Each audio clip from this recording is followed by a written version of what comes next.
Welcome to the Tom Myers vs. the Rest of the World 2020 Best of Special. Although we only did 6 episodes this year, we discussed a lot, from the COVID pandemic to the presidential election and its aftermath. Here are the best moments from this year, plus some bits that didn't quite make the initial airings. Joining me are Jeff Hyson, Abby Mello, JJ Boyd, Michelle Wojciechowski, Tara Haley, Susan Turnbull, Lucy Strasball, Shireen Kassam, Linda Landeros, and Violet Gray. Donald Trump tested positive for COVID-19 earlier this month. The White House has contingency plans in case something happens to him. So do I. I'm playing Wine Fairy to all of my friends and having a big party over Zoom. When news of the diagnosis came out, Fox started composing and recording funeral music, just in case. Ivanka Trump tweeted that her father is a warrior and that he would beat the virus. I don't know, Ivanka. This seems a lot more serious than non-existent bone spurs.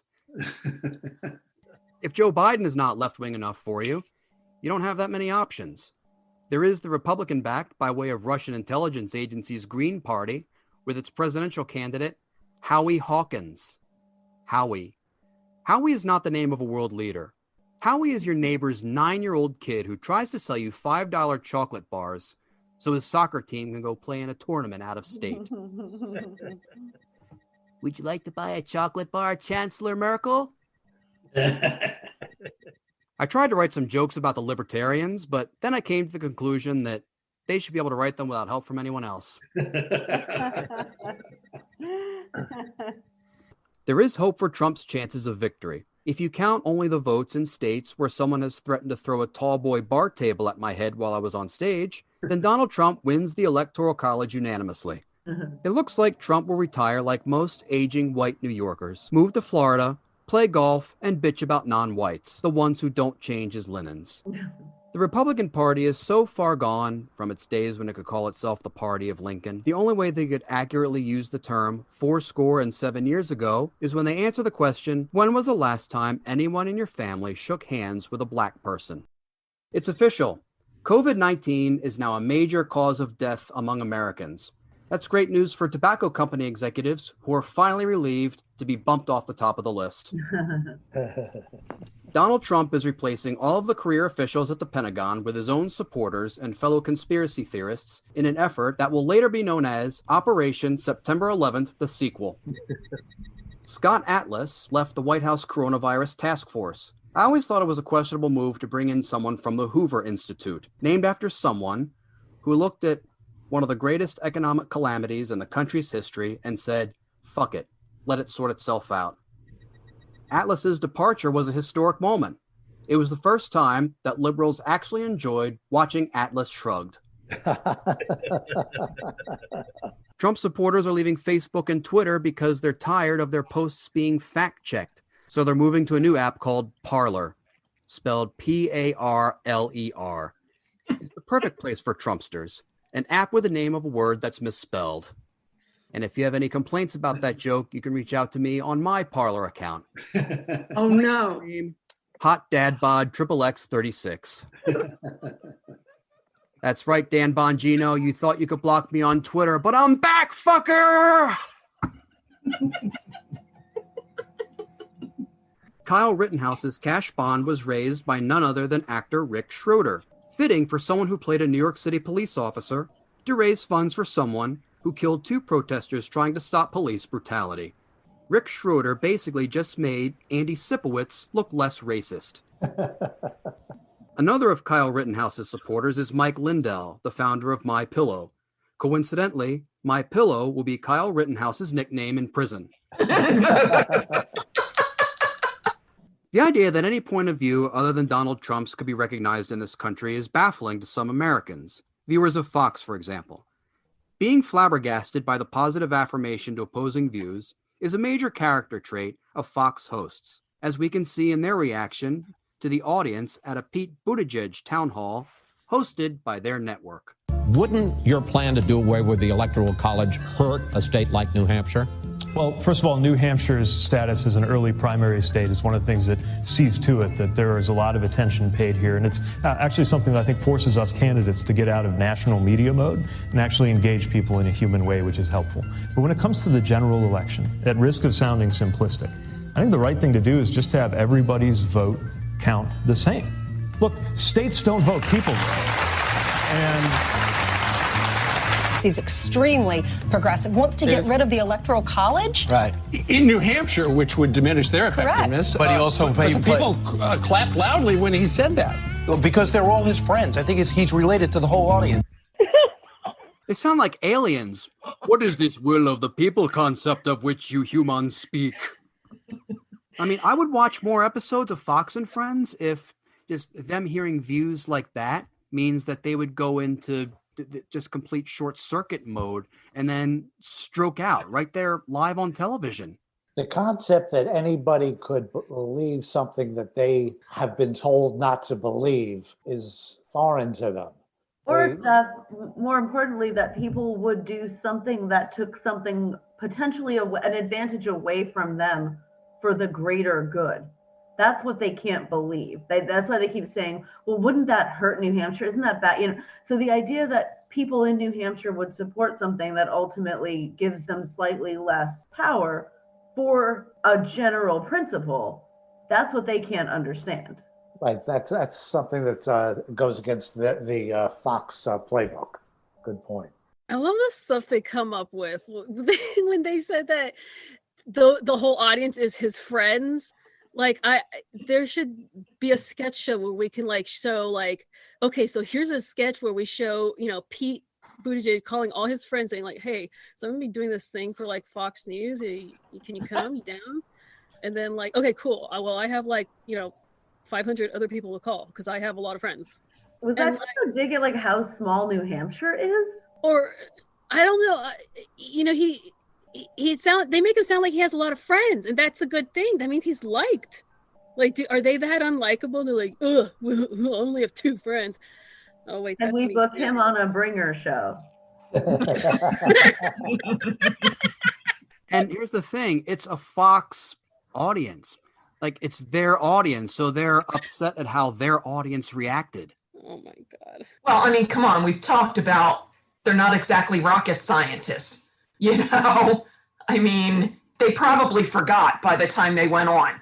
Or if they would think that their audience had forgotten that they had put their own, that it was Fox News watchers in the audience. Hey, let's just say they're all Mayor Pete's friends. Yeah, well, that's what we'll do.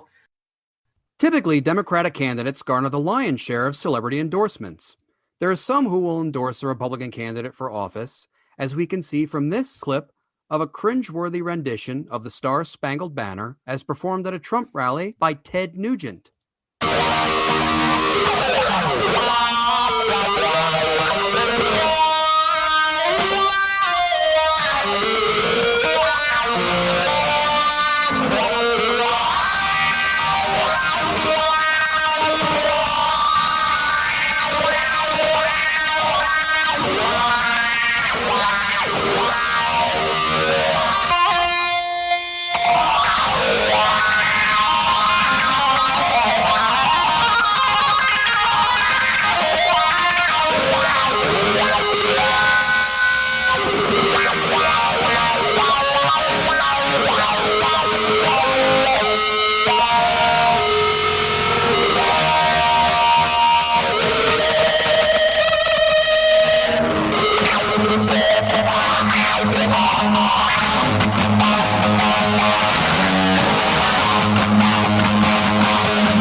We will make America great again, and we will make Michigan great again. Won't we? Live it up. Have a great hunting season. Kill lots of shit. Kill lots of shit is coincidentally Trump's immigration policy. Is that song called Cat Scratch COVID? Wow. That was Wow.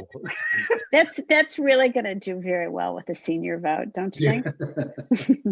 Well, I like how Ted Nugent talks to his audience like they're children, especially where he goes, "Won't we? Michigan's going to be great, won't it? Yes, it will." Well, you know, Tommy has a long history of being very interested in underage people, so that doesn't surprise me. That was just the most painful rendition of that. I mean, literally after the first 15 seconds, it was just like him going, thinking he was on stage at like Woodstock or something. Ooh. Well, no, the version at Woodstock was actually good. Yeah. Well, he already had the brown acid. So it's like I could imagine, like, you know, even the most hardcore, you know, red-blooded American who loves hearing the national anthem, even they would hear about 15 seconds of that and go, "Okay, that's enough. I heard enough." Well, the funny thing is, again, playing trumpet and the youth activity is music. You know, all you hear a lot of times from the extreme right is, you know, just play the damn tune. Stop embellishing about that. I mean, that wasn't even the whole, that barely started out to be the Star Spangled Banner and ended up some kind of like Stevie Ray Vaughan just did 3 triple somersaults in his grave over that. It was horrible. Well, if it's any consolation, I did have mercy on you guys and I edited that clip. Oh, God bless your soul. Well, the other big Republican supporter out of Michigan that's a rock star is Kid Rock. Ooh. I don't know, guys. Who would we rather in this scenario? How do you want to die? By hanging or a gunshot? Wow. The only way I want to see Ted Nugent or Kid Rock dressed in camouflage is if there's a possibility of getting shot in an armed conflict. I was about to say if they were both had antlers strapped to their head and I had a loaded gun. I actually think the only person missing from that visual trifecta is that guy from the Tiger King. Before Ted Nugent shoots him. Bam! Lady Gaga, on the other hand, was in Pittsburgh yesterday with Joe Biden. I saw that, yeah. And Dolly Parton is just... Oh, right. There is one more thing keeping Mitch McConnell from losing his grip on the United States Senate, much in the same way he tries to maintain his grip on staying alive. It's the 2 Senate runoff elections in Georgia. This past Sunday saw 2 Senate debates. The second of the 2 runoff debates was between Senator Kelly Loeffler of Trumpland and Reverend Raphael Warnock of Georgia. Like a good Trump party member, Kelly Loeffler remembered her talking points like a pro. Unfortunately for her, she didn't seem to remember anything else, as we can see in these excerpts from her debate performance. You know, Chuck Schumer said, now we take Georgia, then we change America. The promise that Chuck Schumer made was to fundamentally change America, and I'm making sure that we don't go down the road of socialism. I was born and raised on a farm. I grew up working in the fields. I waitressed my way through school, and I was the first in my family to graduate from college. I worked hard to live the American dream. The Democrats want to fundamentally change America, and the agent of change is my opponent, radical liberal Raphael Warnock. I'm fighting for the American dream every day. You know, my opponent, radical liberal Raphael Warnock has partnered with Stacey Abrams. Well, predictably, you've just heard more lies from radical liberal Raphael Warnock. My opponent, radical liberal Raphael Warnock, would be a rubber stamp for Chuck Schumer. You've just heard radical liberal Raphael Warnock lie again and not answer a question. And my opponent, radical liberal Raphael Warnock, would be a rubber stamp for Chuck Schumer and Nancy Pelosi. I have been blessed to live the American dream. I was born and raised on a farm. I grew up working in the fields. I started filling out a time card when I was 11. I waitressed my way through high school and college. And I also know I'm blessed to live the American dream, and that's why I'm fighting to protect it. But my opponent, radical liberal Raphael Warnock, is a socialist. I was blessed to live the American dream. Look, these are more lies from radical liberal Raphael Warnock. Everything's at stake on January 5th, the future of the country. We can take the path of supporting the American dream, or we can take the path of socialism that radical liberal Raphael Warnock wants to bring to our country. If only there was a way to tell the political affiliation of the candidates. Right. I was just wondering, wait, which side is he on? Is he, what are his politics and how extreme is he? I just couldn't. All I see is a wig like Bugs Bunny used to dress up in, going, my name is Elmer J. Fudd. I own a mansion and a yacht. My name is Elmer J. Fudd. I own a mansion and a yacht. Oh, my God. By the way, I promise I didn't just cut and paste the same clip when I did the editing. I mean, that was half the time she said radical liberal Raphael Warnock. When I was editing for this episode, the actual clip I was going to show was about 5 minutes long. Oh, and God. then I just said, okay, I can't listen to this. I had to cut it down. She's defending America against socialism. The same person whose family farm has taken $3 million in subsidies from the taxpayers. It's the same person who just financed a campaign airplane at the expense of the taxpayers. But she's defending America against Chuck Schumer. And why did she pick Chuck Schumer, folks? Because he's Jewish. That's why. Oh. And she's got the charisma of a prostate exam. Yeah. Not not one you schedule, but one like you're just walking along, something the wrong way. just walking down the street one day, and then a prostate jumps out of the bushes. Folks, you just saw people put together a good joke there, because Jay said she has the charisma of a prostate exam, and then Violet made the joke better by saying it's a unscheduled prostate exam. And Jeff ruined it by explaining how the joke just worked. And then I just ruined it. That's right. But Tom will edit that out, so no one will know what I just did. Leave that in. At the very least, it will go in the best of and unheard clip section. That's for the Patreons.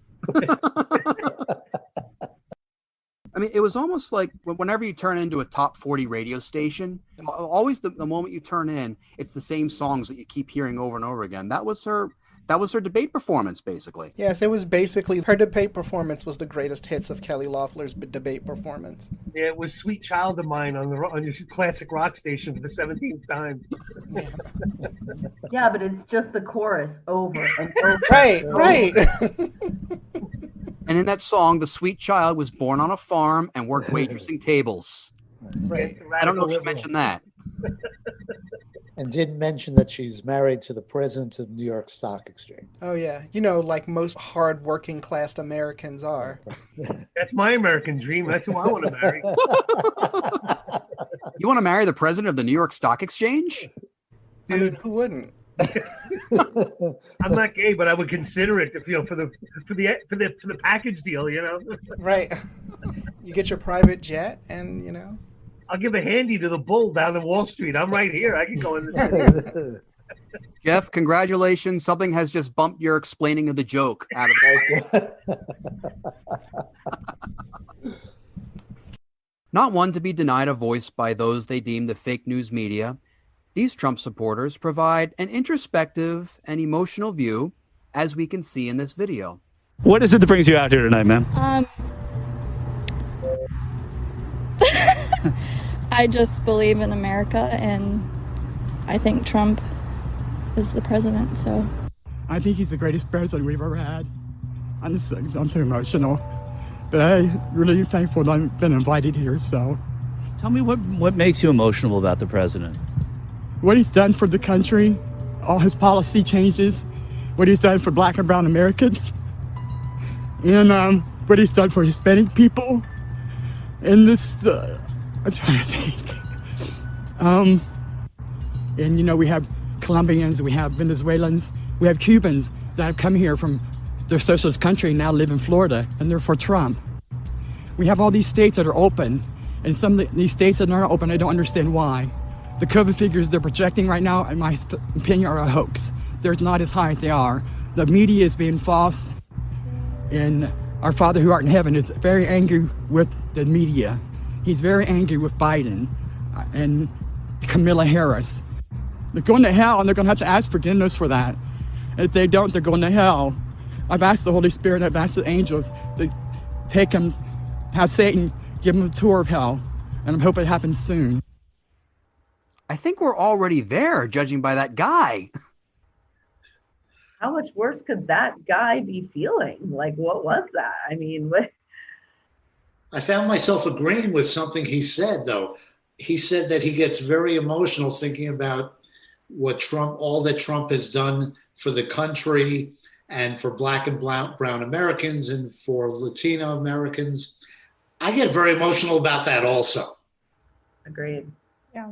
In the opposite direction. Right. Shireen, you have got to have some thoughts on this Florida man. Well, there was two things that were really bugging me. One, his voice did not match his face. Like, that is not what a crackhead sounds like. That is all that I could keep thinking about. I was like, that is not the guy's voice. And then the second piece was like, I was like, oh my God, Tom, stop playing this, because I could see myself like listening to this and start like, I get scared, like how these people get brainwashed. Like, how much do you have to listen to this to actually fall into that brainwashed category? Like, that scares me. I was just like, oh my God, if I keep listening to him, I might actually agree with something he says. I actually found it soothing. You know, there was the piano music in the background, and that piano music actually helped to cover up the fact that, you know, he sounded like a dick. No, he did. But then I was like nervous. I was like, oh my God, if he keeps going, I might get brainwashed. Like, the music was like that hypnosis, like, you will believe, you will believe. Brown people are bad. And I'd be like, oh my God, I'm a bad person. And I know this is an audio podcast, but Tom showed us the video, and he was wearing a mask despite the fact that COVID's overrated, except he wasn't wearing it over his face. He was wearing it on his neck and his chin. If the only mask that you had was a Trump mask, would you wear it correctly? No, you'd want to just kind of keep it off to the side. Maybe wear it as an ascot, you know. Did anybody else just feel like that was a real roller coaster of emotions? Like, I'm all for a sensitive man. I appreciate that he is willing to get, you know, very open on camera, but that was just an up and down. I mean, that was all over the place. I thought he was going to cry for a while, and then he got real hopeful. Then he started talking about Jesus. Then he got vengeful. Like, it was all stages of like grief in a 1-minute clip. Abby, you just gave him a line for his Parler profile, called a sensitive man by a liberal. That's a badge, right? That's a badge of honor. Right. Hey, a liberal once called me sensitive, so this can't be a microaggression. One of the attendees of Trump's rally in Tulsa was Herman Cain, who later caught COVID and was dead within weeks. Some people recognize him from his 2012 presidential campaign. Some people recognize him from being the CEO of Godfather's Pizza, his 999 tax plan. But I prefer to remember this clip from the 1990s, singing about his love of pizza to a very familiar tune.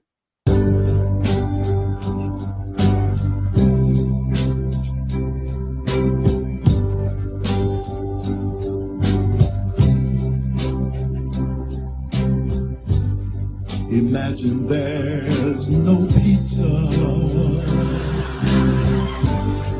I couldn't if I tried.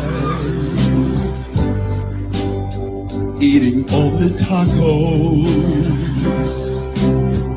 or Kentucky Fried. Imagine only burgers is frightening and sad.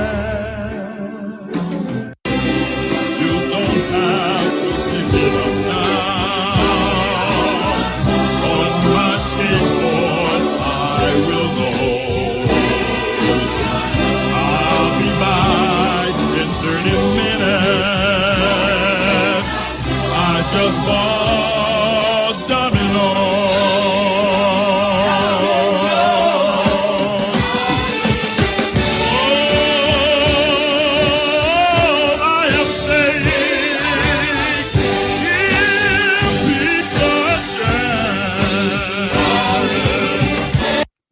You'd be forgiven for thinking that Mark David Chapman shot the wrong singer. What did I just hear? And how can I get those minutes of my life back? Oh, that was fantastic. I love a parody song. He did such a great job on that. I'm eating only tacos or fried, Kentucky Fried. Imagine only burgers. Personally, I like to imagine that this is actually just a commentary on America's over-reliance on the meat industry. his Twitter feed, though, even though he's passed, his Twitter feed's still going, right? Yeah. So he may not be able to talk about politics with family at the Thanksgiving dinner table, but his Twitter feed still can. But I mean, he sings "Imagine No More Pizza." I was a road comic and ate like one for 10 years. My colon and my asshole would be thrilled if I imagined there was no more pizza. God, that's an image I didn't need. Makes that song sound so much more wholesome now, doesn't it? Doesn't it? The alternatives he gave you were tacos, burgers, and fried chicken. That's the lyrics of the song. Those are your only alternatives in this world. I have to Right. admit, pizza probably wins with most of those. On certain times, fried chicken will work, but mostly it's going to be pizza. In 2017, Michelle Bachmann said she considered running for the U.S. Senate seat in Minnesota, but was awaiting God's counsel before making her decision. She hasn't yet officially made up her mind, as God still hasn't stopped laughing his ass off at the idea. Donald Trump sent his longtime friend, Rudy Giuliani, to Philadelphia to hold a news conference about the alleged voter fraud claims. During his campaign, Trump said, "Bad things happen in Philadelphia." Indeed, by sending Rudy Giuliani, he reminded us that even worse things happen in hotel rooms booked by Sacha Baron Cohen. Good one. I was going to try and show the clip of Rudy Giuliani's news conference in Philadelphia where he alleges the ballot fraud, but I would have to edit so much misinformation out of the video that I would be left with a noun, a verb, and a plug for his favorite local small business owned sex shop. Instead, I'll give you this memorable moment from a charity event in 2000.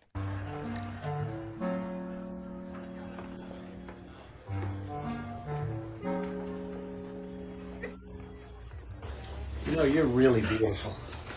I mean, it looks like that. Oh, have her own special scent. Oh, thank you. Maybe you could tell me what you think of this scent.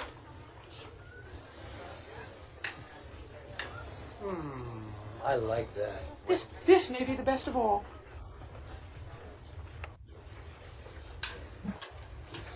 Oh, you dirty boy, you. Oh. Donald, I thought you were a gentleman. You can't say I didn't try. You know, once you motorboat a New York City mayor in drag, even, you know, if you're Donald Trump, you'd feel like a dick if you didn't, you know, have him help you try to gaslight the country. Lucy, I think we're all going to need to get sessions with you after watching that. There's no word for how appalled I am at just the utter sleaziness of these people. Pure sleaze. I mean, this was back before Trump dipped his foot into the pool of politics. So I'm pretty sure this is done as kind of an entertainment type thing. But I mean, you know, even so, it does put it in a nefarious life given what's happening now. And you also need to watch when you use the phrase that Trump is dipping his anything into anyone. I think we're all done with that. I specified the right body part. Yes, you did. Before we go, my final thought.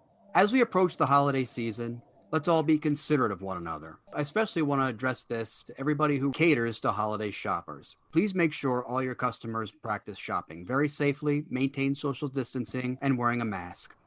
And if any of your customers refuse to do that, do the only humanitarian thing possible. Telling their kids that the coronavirus killed Santa Claus. Good night.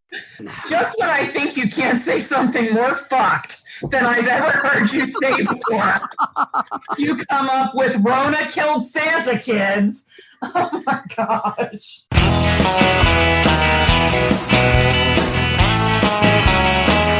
This episode was written and hosted by Tom Myers with panelists Jeff Hyson, Abby Mello, JJ Boyd, Michelle Wojciechowski, Tara Haley, Susan Turnbull, Lucy Strasball, Shireen Kassam, Linda Landeros, and Violet Gray. Special thanks to Robbie Goodwin, Debbie Abrams-Kaplan, Ken Water, and Michelle Wojciechowski. Theme music by Jeroen Vandenhurk. Executive producer Tom Myers.